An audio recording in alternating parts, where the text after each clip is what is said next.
नुकसान भरपाई द्यावी शेतकऱ्यांना। पुढची बातमी पाहूया। भंडारा जिल्ह्यात वादळी वाऱ्यासह आलेल्या अवकाळी पावसामुळे शेतकऱ्यांना फटका बसलाय। काढणीला आलेल्या पिकांचं नुकसान झाल्यानं शेतकरी आर्थिक संकटात आहे। 30 मार्चला झालेल्या नुकसानाचा प्राथमिक अंदाज अहवाल जिल्हा प्रशासनानं तयार केलाय। यामध्ये साकोली, लाखनी आणि लाखांदूर तालुक्यातील 75 गावातल्या 881 शेतकऱ्यांना नुकसानाचा फटका बसलाय। मका, आंबा आणि पालेभाजी उत्पादक शेतकऱ्यांचं नुकसान झालं असून 302 हेक्टरवरच्या पिकांना मोठा फटका बसलाय। सर्वाधिक नुकसान लाखांदूर तालुक्यातल्या शेतकऱ्यांचं झालंय। नुकसानग्रस्त भागातील पंचनामे तातडीनं करण्याचे आदेश भंडारा जिल्हाधिकारी सावंतकुमार यांनी दिलेले आहेत।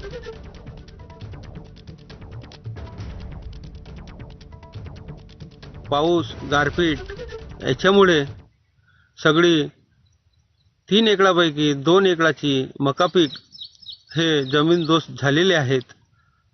तरी शासनाला अशी विनंती आहे की याची पीक पाहणी करून पंचनामे करून यांची भरपाई देण्यास करावे हे माझी नम्र विनंती आहे। धाराशिव जिल्ह्यात 2 दिवस झालेल्या अवकाळी पाऊस आणि गारपिटीमुळे शेतकऱ्यांच्या फळबागांसह पशुधनाचंही मोठं नुकसान झालंय। बुधवार आणि गुरुवारी झालेल्या अवकाळी पावसात वीज पडून जिल्ह्यातली एकूण 7 जनावरं दगावली आहेत। तुळजापूर तालुक्यातील मेसाई जवळगा इथल्या एका शेतकऱ्याचा एक बैल आणि 2 म्हशी, कळंब तालुक्यातील 2 आणि वाशी तालुक्यातील 2 जनावरं दगावल्याची माहिती प्रशासनानं दिली आहे। मागच्या महिन्यातही अवकाळी आणि गारपिटीमुळे 15 जनावरं दगावल्यानं पशुपालकांचं मोठं नुकसान झालं होतं।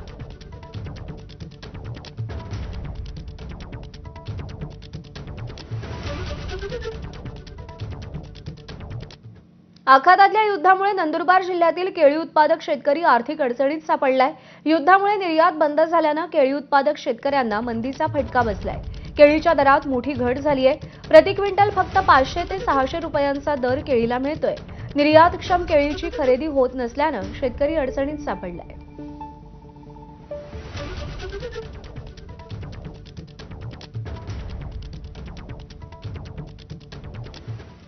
धुळे जिल्ह्यातील भळास परिसरात काल संध्याकाळी अचानक आलेल्या वादळी वाऱ्यासह अवकाळी पावसानं अक्षरशः थैमान घातलं। काढणीला आलेल्या मका आणि केळीच्या बागांना या वादळाचा सर्वाधिक फटका बसला। वाऱ्याचा वेग इतका प्रचंड होता की शेतात उभी असलेली मका, ज्वारी आणि केळीची झाडं काही क्षणात आडवी झाली।